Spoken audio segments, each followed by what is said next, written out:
Welcome to my channel bank Nifty masters. So, నా subscribers చాలా మంది నాకు మెసేజ్ చేసారు. థాంక్స్ అన్న, థాంక్స్ ఫర్ ట్రేడ్ సెటప్ అని. సో, వాళ్ళందరికీ కూడా thanks for watching my videos and follow my trade setup. నేను ఈరోజు మార్కెట్‌లో నేను మీకు క్లియర్‌గా చెప్తాను. యాక్చువల్లీ నిన్న ట్రేడ్ సెటప్‌లో నేనేం చెప్పాను ఫ్రెండ్స్. సో, మార్కెట్ అనేది హ్యూజ్‌గా బయర్స్ దగ్గర నుంచి ఒక ప్రెషర్ అయితే కనిపిస్తుంది. మార్కెట్ కంప్లీట్‌గా పైకి వెళ్ళడానికి ఎక్కువ ఇంట్రెస్ట్ చూపిస్తుంది. సో, మార్కెట్ పాజిటివ్‌గా ఉంటుంది. అది గ్యాప్ అప్ అయినా, గ్యాప్ డౌన్ అయినా ఫస్ట్ 15 మినిట్స్ క్యాండిల్ ఒక బుల్లిష్ క్యాండిల్ వస్తే మాత్రం మీరు కాల్ ఆప్షనే తీసుకోండి. మీకు ప్రాఫిట్స్ అనేది వస్తాయని చెప్పాను. అదే విధంగా నా సబ్‌స్క్రైబర్స్ ఎవరైతే ఉన్నారో వాళ్ళైతే అదే విధంగా తీసుకున్నారు. ప్రాఫిట్ అయితే వచ్చింది. చూసారా మార్కెట్ అంటే కన్సల్టేషన్ జోన్‌లోకెళ్ళినా కంప్లీట్‌గా మార్కెట్‌లో అయితే ఫస్ట్ 15 మినిట్స్ తర్వాత ఇక్కడ నేనైతే కాల్ ఆప్షన్ తీసుకున్నా ఫ్రెండ్స్. టార్గెట్ అయితే నాకు సక్సెస్‌ఫుల్‌గా రీచ్ అయిపోయాను. మార్కెట్ కన్సల్టేషన్ జోన్‌లో ఎళ్ళినా మనకైతే ప్రాఫిట్ అనేది వచ్చిందనమాట. సో, మన ట్రేడ్ సెటప్ అయితే పర్ఫెక్ట్‌గా వర్కౌట్ అయింది. ఇంకా రేపు మార్కెట్ ఎలా ఉండబోతుంది? రేపు మార్కెట్‌లో మనకు సపోర్ట్ అండ్ రెసిస్టెన్స్ ఏది ఉండబోదో క్లియర్‌గా చెప్తా చూడండి. సో, మార్కెట్‌లోని మెల్లిగా ఆల్ టైమ్ హైని బ్రేకౌట్ చేసింది. కొత్త ఆల్ టైమ్ హై వచ్చింది కాబట్టి, సో, మార్కెట్‌లోని ఇది క్రూషియల్ అనమాట. అంటే ఇక్కడ నుంచి మార్కెట్ కంప్లీట్‌గా రికవరీ అవ్వచ్చు. సో, రేపు కూడా కొత్త ఆల్ టైమ్ హై కూడా రావచ్చు. ఎందుకంటే మార్కెట్‌లో కొంచెం పాజిటివ్‌గా ఉంది.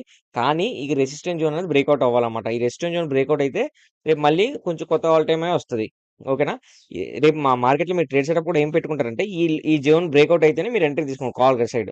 లేకపోతే మాత్రం మీరు ఎటు సైడ్ కాల్ సైడ్ అనేది తీసుకోవద్దు. ఎందుకంటే అక్కడ నుంచి మార్కెట్ కూడా కొంచెం కన్సల్టేషన్ అయ్యే అవకాశాలు కూడా ఉన్నాయి. లేకపోతే ఫాల్ అయ్యే అవకాశాలు కూడా ఉన్నాయి.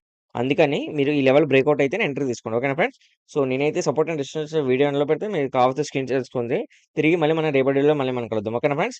సో, మార్కెట్‌లో అయితే ఈ లెవెల్ బ్రేకౌట్ అవ్వాలి. ఈ లెవెల్ బ్రేకౌట్ అయితేనే మీరు ఎంట్రీ అనేది తీసుకోండి ట్రేడ్ సెటప్. ఓకేనా? ఈ లెవెల్ బ్రేకౌట్ అవ్వకుండా మార్కెట్‌లో ఓపెనింగ్ ఒక గ్యాప్ డౌన్ అయినా సరే, లేకపోతే ఫ్లాట్‌గా ఓపెన్ అయ్యి మార్కెట్ ఫాలో అయినా సరే, ఈ లెవెల్ బ్రేకౌట్ అయితేనే ఎంట్రీ తీసుకోవాలా. రేపు పుట్ సైడ్ ఉండడానికి మాక్సిమం అంటే మార్కెట్ ట్రేడ్ సెటప్ బట్టి చూస్తే పుట్ సైడ్ ఉండడానికి కొంచెం రిస్క్ అనమాట. ఒక 30 మినిట్స్ అబ్జర్వ్ చేసిన తర్వాత ఏమైనా ఇంకా సెల్లింగ్ సైడ్ మొమెంటమ్ ఉంటే ఎంట్రీ తీసుకోవచ్చు. లేదంటే మాత్రం అవాయిడ్ చేయండి. ఎందుకంటే మార్కెట్‌లో కొంచెం ఫాల్ అయ్యే ఛాన్సెస్ తక్కువ కనిపిస్తుంది కాబట్టి మీరు ఆ సైడ్ ఉండడానికి కొంచెం అవాయిడ్ చేస్తే బెటర్ అనమాట.